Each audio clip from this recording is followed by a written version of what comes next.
हरे कृष्णा। आषाढ़ मास परम पुण्यदायक है।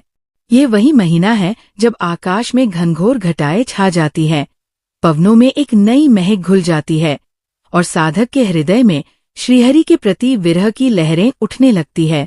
यह मास केवल जल की बूंदें नहीं लाता, यह मास चेतना में तपस्या की बूंदें बरसाता है।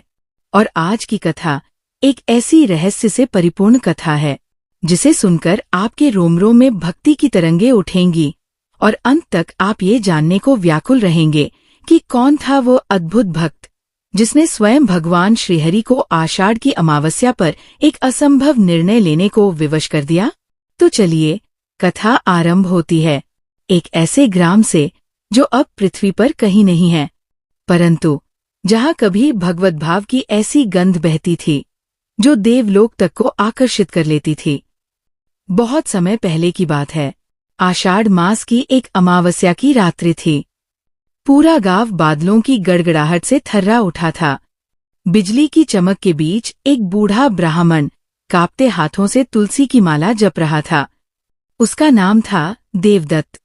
देवदत्त वृद्ध हो चुका था, शरीर क्षीण हो चुका था, पर मन तो जैसे श्रीहरि की आराधना में एक लौ बन गया था।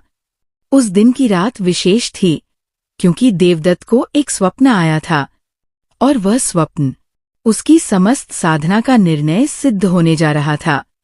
स्वप्न में भगवान श्रीहरि प्रकट हुए थे, चतुर्भुज रूप, शंख चक्र गदा पद्म से सुसज्जित। उनके श्रीमुख से जो वाक्य निकले उन्होंने देवदत्त को स्तब्ध कर दिया। देवदत्त, तुमने इस आषाढ़ मास में जो तप किया है उससे हम प्रसन्न हैं, परंतु समय का एक रहस्य है जो स्वयं ब्रह्मा को भी ज्ञात नहीं। यदि तुम ये रहस्य जान गए तो स्वर्ग और पृथ्वी दोनों का संतुलन बिगड़ जाएगा। देवदत्त का हृदय कांप गया।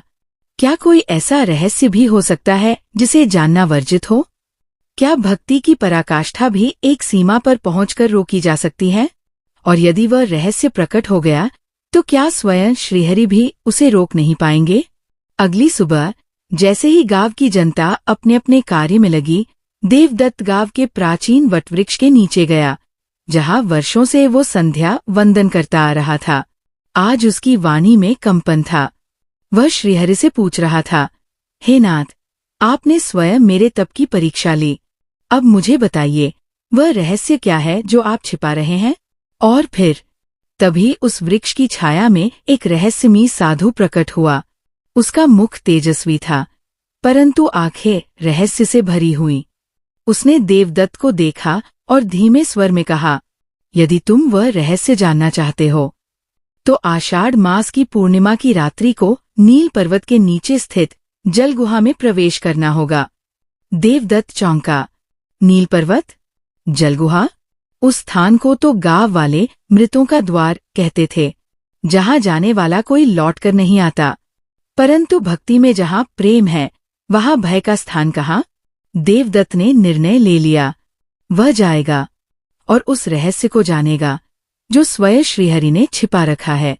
पूरा गांव जब पूर्णिमा की रात दीप जलाकर भगवान की आरती कर रहा था, देवदत्त अकेले नील पर्वत की ओर चला गया। वर्षा रुक चुकी थी, चारों ओर सिर्फ जंगल की साय थी। वो गुहा मिली, जल से भरी हुई, गहरी और रहस्यमयी। जैसे ही देवदत्त ने पहला कदम अंदर रखा, जल में हलचल हुई। अचानक एक दिव्य वाणी गूंजी, देवदत्त, लौट जाओ। यह मार्ग केवल उन साधकों के लिए है जिनका शरीर त्याग का प्रतीक बन चुका है। तुम अभी तैयार नहीं हो। पर देवदत्त रुका नहीं। वो आगे बढ़ता गया, एक एक सीढ़ी उतरता गया और अंत में वह स्थान आया जहां एक विशाल जलशिला पर कुछ लिखा हुआ था, पुरुषोत्तम रहस्य। देवदत्त जैसे ही उस लेख को पढ़ने लगा, जल में भयंकर कंपन हुआ। एक अद्भुत आकृति प्रकट हुई। उसका आकार इतना विशाल था कि उसकी दृष्टि मात्र से ही चेतना सिहर उठे। वह स्वयं काल था। काल ने कहा, तुमने भक्ति के माध्यम से समय की सीमा को पार कर लिया है।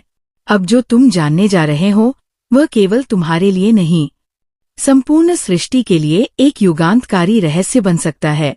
देवदत्त ने कांपती हुई वाणी में कहा, यदि श्रीहरि का नाम लेकर कोई साधक अपनी आत्मा को समर्पित कर दे तो क्या वह भी सृष्टि के नियमों से ऊपर नहीं हो जाता? काल मौन हो गया और तभी देवदत्त को वो रहस्य प्रकट हुआ, एक ऐसा दिव्य सत्य जो इस सृष्टि के आरंभ से पूर्व भी था और महाप्रलय के बाद भी रहेगा। उस रहस्य को जानने के बाद देवदत्त ने कोई शोर नहीं किया। वह उसी क्षण वहीं बैठ गया, ध्यान में लीन हो गया और वहीं पर उसका शरीर छोड़ दिया गया। पर आत्मा, वह अब भी उस गुफा में उस रहस्य की रक्षा कर रही है। गांव वालों ने जब ये सुना कि देवदत्त नील पर्वत गया है और लौटा नहीं, तो उन्होंने उस स्थान को देवगुहा कहना शुरू कर दिया और तब से आज तक हर आषाढ़ पूर्णिमा को कोई एक साधक वहां तप करने आता है। क्यों? क्योंकि उस रहस्य को जानने की चेष्टा आज भी जारी है। क्या आप जानना चाहते हैं वह रहस्य क्या था? क्या आप सोच सकते हैं कि ऐसा कौन सा सत्य था जिसे श्रीहरि भी छिपा गए? और क्या अगली कथा में हम उस रहस्य के संकेत पाएंगे?